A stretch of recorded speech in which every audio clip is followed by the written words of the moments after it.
Oui, Monsieur le Président, j'aimerais sur la question environnementale rappeler que la Cour des comptes européenne, dans un rapport du 12 décembre, résumait verdissement de la PAC, une complexité accrue du régime d'aide aux revenus et encore aucun bénéfice pour l'environnement. Je pense qu'il faut évidemment tenir compte de cette réflexion de bon sens.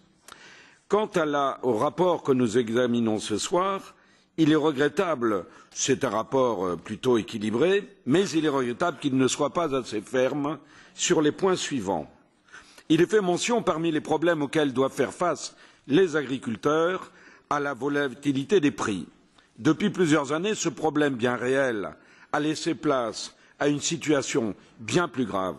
C'est une crise sans précédent avec des prix se maintenant sous les coûts de production dans une majorité de filières.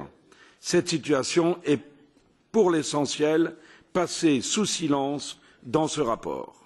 Dans ce contexte de crise très grave, le maintien des paiements directs est bien sûr indispensable à la simple survie d'une majorité d'exploitations. Ce point même n'est pas mentionné dans ce rapport.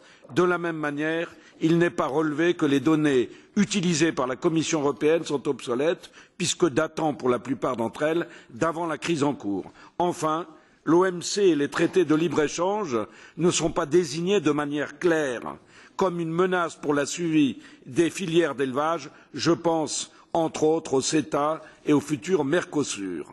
Le recours annoncé aux mécanismes de sauvegarde est un leurre, puisque ceux-ci sont notoirement inopérants, comme l'ont montré les situations générées par les accords passés avec l'Ukraine, le Maroc, la Moldavie ou la Géorgie. Je vous remercie.